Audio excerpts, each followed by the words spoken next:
welcome to my thoughts on Series 13, Episode 60 finale.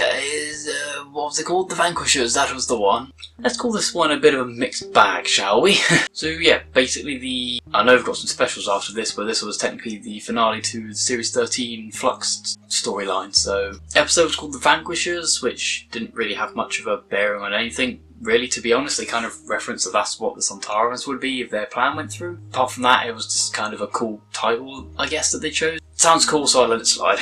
Quite enjoyed this one. I know it was the finale, but wasn't the strongest of the series, gonna be honest. Had a lot of characters in this one, maybe a few too many. Glad to say that the Doctor's characterization's been really good. This is probably one of the best. Well, alright, let's just be honest, she's just been getting better and better as the series have gone on. I feel like as we've gone through this series, Yaz and Dan have become more and more useless, which is kind of disappointing. I mean, they're fun characters, especially Dan, who's kind of the comic relief type character, essentially, by this point. But I still feel it's a little disappointing that they're really underused. And then Claire and Jericho came back again. Kind of sad to see Jericho die, because he's actually kind of a fun character. I guess not really that many strong opinions on those two characters overall. And quite a packed TARDIS this time with the addition of, well, 3 Doctors. That was quite fun, having the Doctors split across 3 different, well, it wasn't really timelines because there physically were 3 separate Doctors in the same time, so that was kind of interesting.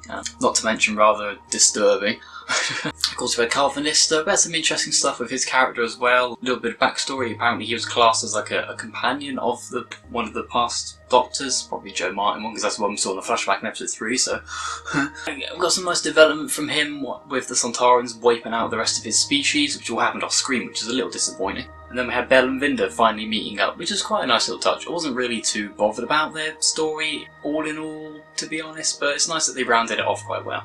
Oh, it was also nice that Dan and Diane sort of met up again as well. Although, in all honesty, that character relationship was probably one of the weakest ones we've ever had in this show, so I wasn't really invested in that at all, in all honesty. Diane as a character ended up being pretty forgettable. But yeah, it is what it is.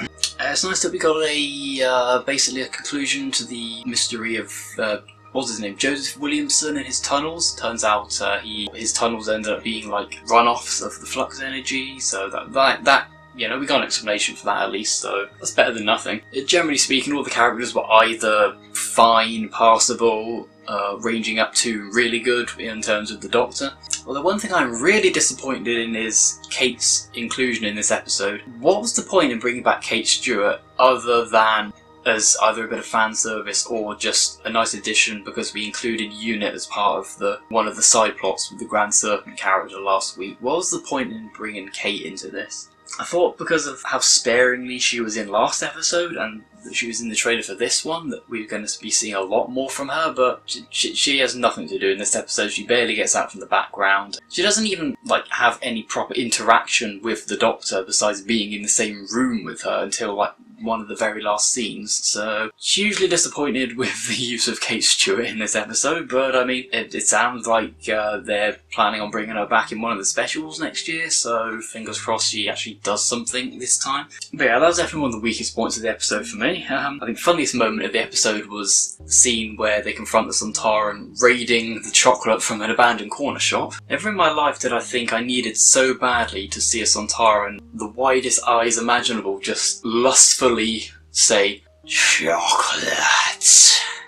There you go. That's happened, and that was worth all the other bad stuff from this episode just to see that. I think overall, I think this episode's main problem is it's too rushed and jam-packed. Again, it's got to resolve an entire 6-episode long story arc that's been, well, let's be honest here, the entire series so far has had enough content to fill out about 5 years worth of Who, so no way there's ever going to make a satisfying conclusion to it with this episode, but I never have my expectations set too high with these things anyway, so that's probably why I'm not as disappointed as some people on the internet that I've seen talking about it so far. So yeah, we kind of get an explanation as to what the flux thing was, the actual flux itself, the massive death cloud of doom. But yeah, they explain that the Division created the flux by channeling antimatter from outside the universe and funneling it into our universe, so that was a neat idea. We get a good explanation for that, and when they said it was made of antimatter, not gonna lie, I was kind of expecting Omega to show up at some point, especially towards the end where Swarm and agitate the Doctor back to Atropos to spawn in the entity that's supposedly commanding them or something. I was expecting that to be Omega, but no, it's just a mirror image of Swarm and then later the Doctor. Also, that's another thing. Time as a supposedly living entity, like an actual person within the Doctor Who universe. That was, I don't really know what to think about that. Yeah, that's a bit of a more abstract feature of this episode. I'm not going to get too far into that now because I don't really have any proper thoughts on it other than that's kind of weird. But yeah, I mean, it's Doctor Who, I can kind of get behind that, so yeah, no. But yeah, a lot of unanswered questions still. Series finale, still a lot of unanswered questions, that's kind of annoying. But yeah, the plot line with the Grand Serpent really didn't go anywhere in the end, and we just end up with him being trapped on this rock in space, so I have to go through one of the doors in the Williamson tunnels. So that was a thing. We still don't know what the hell this guy's beef is, or any of his proper backstory, to be honest, other than that he's just going around doing evil stuff. Yeah, kind of hoping they're going to follow up on that in one of the specials, and they're going to bring him back next year, because otherwise he's one of the most wasted potential villains we've had in recent times. He's great for the face value menacing factor you need in a villain, but there's really nothing much to him, and we don't really know why he's doing any of his shenanigans in the first place, so really want to see if they come in and bring him back in either, like, whichever of the two specials next year after the New Year's one is going to be the best candidate for that, I don't know. Loads of people were up in arms speculating that Bellum Vinder's unborn child was going to be the Doctor. Thank God they didn't do anything with that.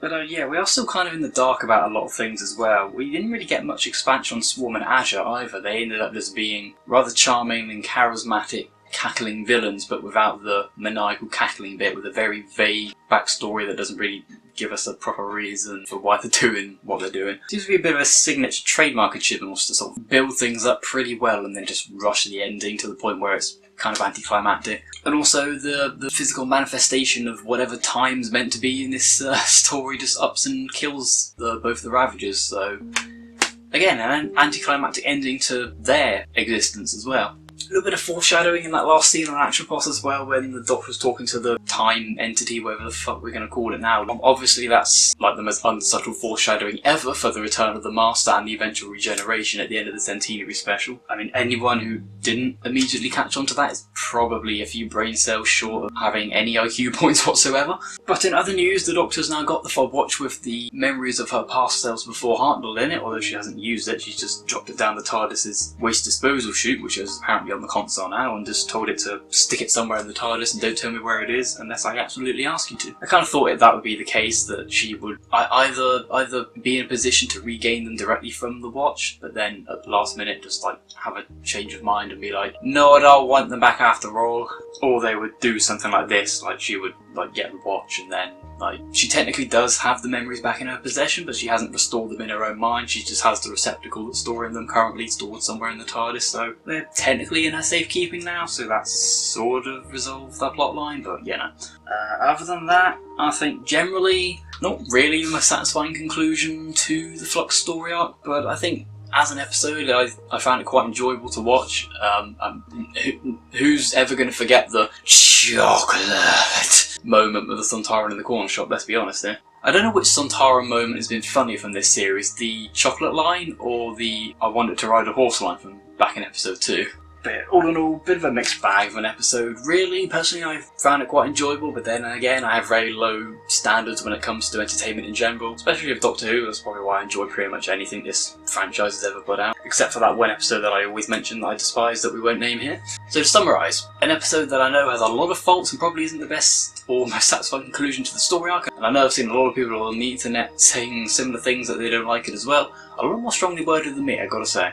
But I enjoyed it for what it was, and yeah, it is speculation on the New Year's special now, Eve of the Daleks. It looks like it's going to be set in a time loop where the Doctor and her companions, along with a couple characters, one of which is played by Aisling Bea, which kind of came out of nowhere, so I guess Aisling Bea is going to be in a Doctor Who episode now, so yeah. I've never seen the film Groundhog Day, but I'm aware that that's a film about like a time loop, so why did I use Groundhog Day as an example? It's not like that's the only thing to use a time loop before, for God's sake. But yeah, it looks like it's going to be like an episode set in a time loop where the Doctor and these Doctor companions and these other two characters are being hunted down by the Daleks like continuously, and you know, Daleks with laser miniguns, might I add. That's a cool addition. But yeah, Well, that's my scramble thoughts for Doctor Who Flux The episode 6, The Vanquishers. No, I'm not having a stroke, I'm just very bad at speaking. Let me know in the comments what you thought of this episode. Please, God, let somebody actually comment on one of these videos for once. It's getting really... My comment section is drier than Amy Schumer's comedic material by this point. If you like, if you enjoy, subscribe if you haven't already. If I don't post anything between now and early January, then I'll invite you to join me in my thoughts on the New Year's Day special, probably a few days after that comes out. Well, if none of you have anything else to say, then I'll sign off here. Bye for now. What am I doing? I don't know.